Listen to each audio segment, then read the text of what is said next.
প্রতিটা ছেলের প্রতি আমার অনুরোধ, বাবা তুমি নষ্ট হইও না, তুমি বরবাদ হইও না। এক বন্ধুর খপ্পরে পইরা, একটা সামান্য মোবাইলের খপ্পরে পইরা, একটা দুষ্ট নারীর খপ্পরে পড়ে, মেয়ের খপ্পরে পড়ে চরিত্রহীন হইও না, চরিত্রহীন। আল্লাহ তাআলা মানুষকে যেই চাহিদা দিছে সেটা পূরণের বৈধ ব্যবস্থাও দিছে। মানুষকে আল্লাহ তাআলা তৃষ্ণা দিয়েছেন, তো তৃষ্ণা নিবারণের জন্য পবিত্র হালাল পানীয় আল্লাহ তাআলা দিয়েছেন। মানুষকে আল্লাহ তাআলা ক্ষুধার চাহিদা দিয়েছেন, তো হালাল খাবারও আল্লাহ তাআলা দিয়েছেন। তো মানুষের লজ্জাস্থানের যেই চাহিদা, শাহওয়াত, যৌন চাহিদা, এটা আল্লাহ তাআলা দিয়েছেন, তো এটা পূরণের জন্য হালাল স্ত্রী আল্লাহ প্রত্যেক পুরুষের জন্য ব্যবস্থাও রেখেছেন। কেন নষ্ট হইল? চরিত্রহীন হইবা কেন? উলঙ্গ ছবি আর নর্তকীর পিছনে জীবন শেষ করে দিবা কেন? কি দুঃখে বন্ধু নষ্ট হইলা বলো? অনেক ছেলে তো এখানে বসছো মাশাআল্লাহ, কিন্তু অনেক ছেলের চেহারা দেখলেই বোঝা যায় ভাইয়া নামাজ পড়ো না, চেহারায় সেজদার চিহ্ন নাই। দোস্ত আমার, চিহ্ন নাই। আল্লাহ আমাদেরকে মাফ করে দেন। তো আল্লাহ তাআলা বলেন, ইসরাফিলকে আল্লাহ দ্বিতীয়বার উঠাবে, উঠাইয়া বলবে, ইসরাফিল আবার ফুঁ দাও। এই আবার ফুঁ দিলে এবার আবার জমিন কাঁপতে শুরু করবে দ্বিতীয়বার। তো প্রথমবার ফুঁ দেওয়াতে জমিন কাঁপতে কাঁপতে সব কিছু কই গেছিল? নিচে, মাটির নিচে। মাটির উপরটা কি? খালি, ফাঁকা না? এইবার দ্বিতীয়বার যখন ইসরাফিল ফুঁ দিবে, মাটি কাঁপতে কাঁপতে ভূমিকম্প শুরু হলে এবার জমিনের সমস্ত কিছু, ভিতরে যেগুলো ছিল সব কিছু জমিনের উপরে উঠে আসবে একেবারে একটা সুতা সহ। গরু, ছাগল, মানুষ, জিন, স্বর্ণ, রৌপ্য, হীরা, মণি, মুক্তা, জহরত, সব সব সব। শুধু মানুষ না, একেবারে সব কিছু। একেবারে আদম আলাইহিস সালামের জামানা থেকে ইসরাফিলের ফু পর্যন্ত যত কিছু মাটির তলে গেছে সব মাটির উপরে উঠে আসবে। ইদা জুলজিলাতিল আরদু জিলজালাহা, আল্লাহ তাআলা বলেন এই দ্বিতীয়বারের ভূমিকম্প জমিনে যখন হবে, ও আখরাজাতিল আরদু আসকালাহা, জমিন তার তলদেশ থেকে তার ভেতরে যা কিছু বোঝা জমিনের মধ্যে ছিল সব কিছু সে জমিনের উপরে তুলে দিবে। তুলে দিলে তখন তাফসীরের মধ্যে আছে, এই যে স্বর্ণ, রৌপ্য, মণি, মুক্তা, টাকা পয়সা, হীরা, জহরত, অর্থ সম্পদ, এগুলোর স্তূপ থাকবে। আশ্চর্য কথা শোনেন, সরাসরি হাদিসে আছে, নবীজি বলছেন এই স্বর্ণ, রৌপ্য, মণি, মুক্তাগুলো তখন আল্লাহর কুদরতে কথা বলবে। এইগুলা, এই অর্থ সম্পদ গুলা, মানুষের যে অর্থ সম্পদ, এগুলো কথা বলবে। কি কথা বলবে? চোরের ডাক দিবে, আইনা সারিক, এই চোর, এদিকে বাটফার, এদিকে এই সম্পদের জন্য চুরি করেছিলি, আজ যা দরকার নেই। আইয়ুহাল কাতি', এই ডাকাত, এদিকে, এখান থেকে নে, এই সম্পদের জন্য ডাকাতি করছি, নে, এখন নে। সরাসরি হাদিস আছে, রাসূলুল্লাহ সাল্লাল্লাহু আলাইহি ওয়াসাল্লাম বলছে, এই অর্থ সম্পদ ডাক দিয়া বলবে, হে আত্মীয়তার সম্পর্ক ছিন্নকারী বেঈমান, এদিকে, এই সম্পত্তির জন্য আপন ভাইকে বঞ্চিত করছিলি, আপন চাচাকে বঞ্চিত করছিলি, আপন ভাতিজারে বঞ্চিত করছিলি, এর জন্যই আত্মীয়তার সম্পর্ক ছিন্ন করেছিলি, এখন নে, যা লাগবে নে। হারাম কর, এখন নে। সুদখোর, কত টাকা দরকার তোর, এখন নে। আল্লাহর কসম, মানুষ পাগল হয়ে যাবে, অবাক হয়ে যাবে। আর এটা কি? এই এরপরের আয়াত, ওয়াকালাল ইনসানু মা লাহা, লোকেরা বলবে, এটা কি হলো? আরে এটা কি কারবার? এগুলো কথা কয় কেমনে? এগুলো কয় কি? এগুলা মানুষ সব অবাক হয়ে যাবে, বলবে একে অপরে, মা লাহা, জমিনের কি হলো? এগুলোর কি হলো? এগুলো কথা বলছে কেন? এগুলো কি বলতেছে? এগুলো অর্থাৎ কেউ তো কিছুই নিবে না, নিবে কিছু, কথা বলেন না কেন কারো কোনো? তো এবার আল্লাহ বলেন, ইয়াউমা ইদিন তুহাদ্দিসু আখবারাহা। আল্লাহ বলে, বান্দা, অর্থ সম্পদগুলো কথা বলছে দেখে অবাক হইলা? এখনো না দেখবা আসল খেলা? এখনো না দেখবা মেন খেলাটা? যে এখন দেখবা তোমার পায়ের নিচের জমিন, তোমার পুরা জিন্দেগির ভালো মন্দ সমস্ত কিছু তোমার সামনে আমি আল্লাহর সামনে বলে দিব। এখন শুনবে, এই জমিন তোমার ভালো মন্দ কথা বলবে। ইয়াউমাইদিন তুহাদ্দিসু আখবারাহা, তোমার প্রতিটা মিনিট সেকেন্ড একাকী প্রকাশ্য, ঘরে বাহিরে, লোকালয়ে, আলোতে, অন্ধকারে, রাত গভীরে, দিনের আলোতে তুমি যা ভালো করেছো তাও বলবে, তুমি যা মন্দ করেছো তাও বলবে। রাত গভীরে তাহাজ্জুদের নামাজ পড়ছিলা, এই জমিন এখন বলবে রাত গভীরে জিনা ব্যভিচার আর মদের আড্ডা, জুয়ার আড্ডায়, নারীর আড্ডায় পড়েছিলা, এটাও এখন বলবে। শুনবে, এখন শুনবে। তখন লোকেরা বলবে হায়, জমিন কেমনে কথা বলে, সম্পদ কেমনে কথা বলে। তো আল্লাহ বলেন বিআন্না রাব্বাকা আওহা লাহা, এজন্য বলে যেহেতু আল্লাহ তাআলা আদেশ করেছে। আল্লাহ আদেশ করলে তার গোটা সৃষ্টি কথা বলে। তাহলে মূলত জিহ্বায় কথা বলে না, আল্লাহ আদেশ করলে গোশতের এই টুকরাটা কথা বলে। নাহলে যেই লোক, আপনারা কোনো বোবা দেখছেন? কথা বলেন না। বোবা মানুষ দেখছেন কখনো? তো বোবা মানুষের তো জিহ্বা নাই, ঠিক না? আছে না? আছে কিনা বলেন না? তো হে কথা কয় না, কথা বলে না কেন? মানে কথা বলে না কেন? মানে জিহ্বা তো আছে কিন্তু কথা বলে না কেন?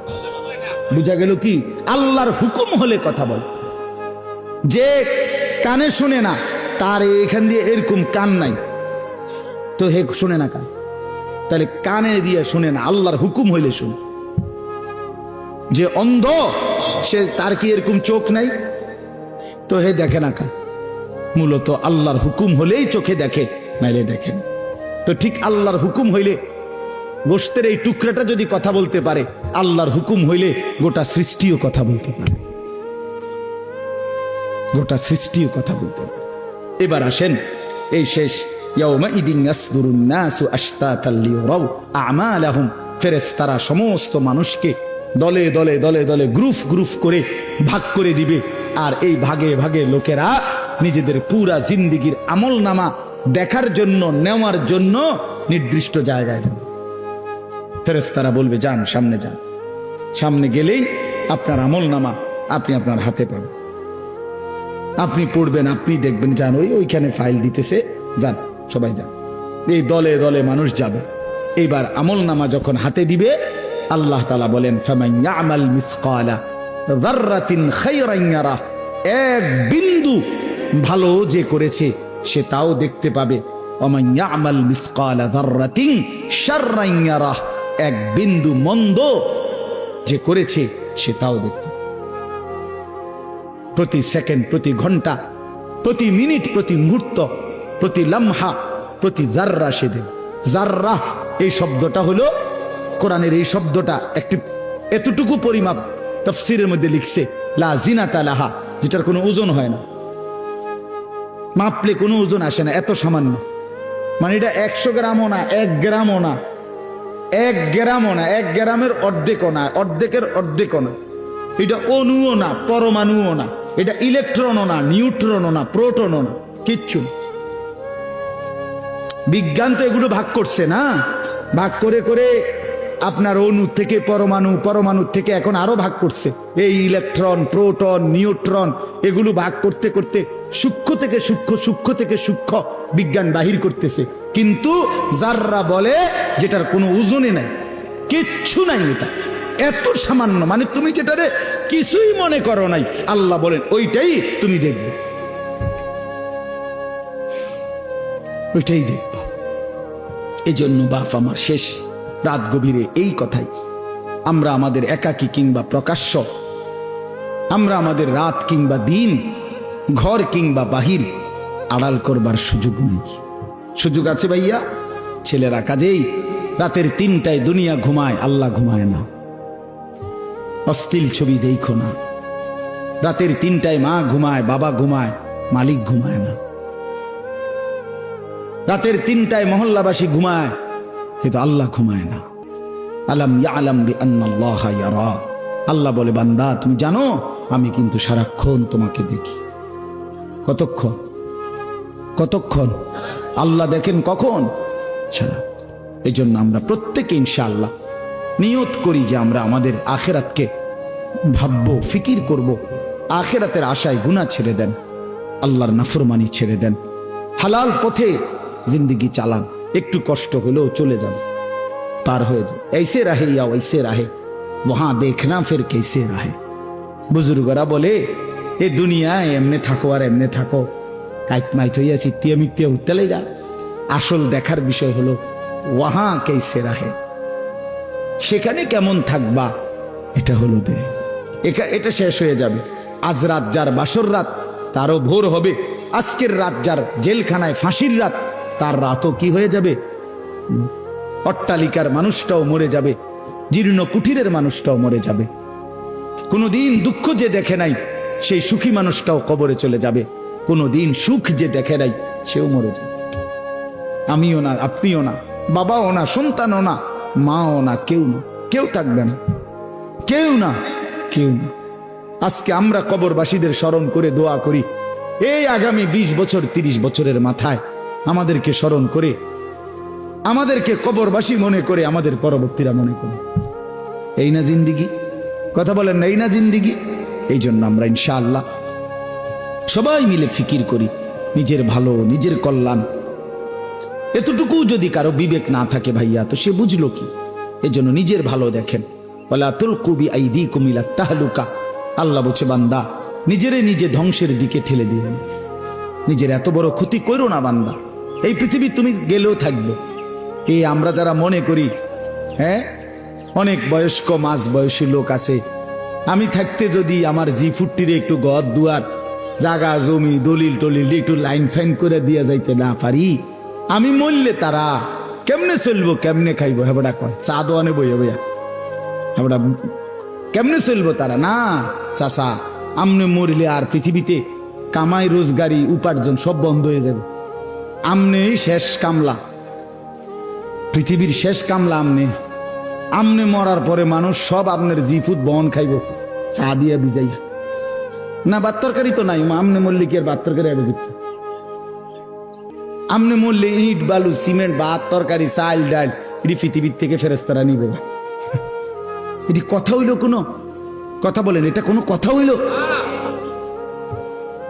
এই পৃথিবীতে আল্লাহ তাআলা যাকে হায়াত দিছেন তার জন্য রিজিকও রাখছেন। অতএব দয়া করে এই ভুল না করি। কেন সুদের টাকায়, কিস্তির টাকায়, হারামের টাকায় সন্তানকে আপনি উপার্জনের জন্য দুনিয়া দেশে কিংবা বিদেশে কেন পাঠাইতে হবে? কে বলল আপনার? এই দায়িত্ব আপনার দিল কে? যে আমি বেটা জাহান্নামে গিয়া হইল তোরে বিদেশ পাঠান লাগবো সুদে টিয়া লইয়া, কিস্তিতে টাকা লইয়া? কেন বলেন না? এটা কোনো ইনসাফের কথা হইল? এটা পৃথিবীর কোন আইনে আছে না আল্লাহর কোন আইনে আছে? তো এটা কি? এটা হলো লুভি। লুভি আমনে এবার কলজাটা খুললা চান, এবার কলজার ভিতরে হলো লোভ। এই জন্য এবার কিস্তি লইছে, সুদ লইছে, ফুতেরে টাকার মেশিন বানাইয়া পাঠাইছে বিদেশে, যে তুই শুধু টাকা পাঠাইবি, তোর চাচা জমি বেচবো, তোর জেডায়ও জমি বেচবো, উত্তর দিকের এন্দিয়া 10 শতক বেচবো, হুঁচি টাকা রেডি রাখতে হইব। নাই তো কি? নাই তো কে বললো আপনারে হারামের মাধ্যমে আল্লাহর নাফরমানি করে স্ত্রী সন্তানের সংসার সাজাইতে? এই সংসার সাজে না, এই সংসার বরবাদ হয়। আল্লাহ তাআলা আমাদেরকে বুঝ দান করেন। চলেন হালালের উপরে চলি, আল্লাহকে রাজি খুশি করে চলি, 5 ওয়াক্ত নামাজের মাধ্যমে জিন্দেগি কাটাই। বলেন আলহামদুলিল্লাহ।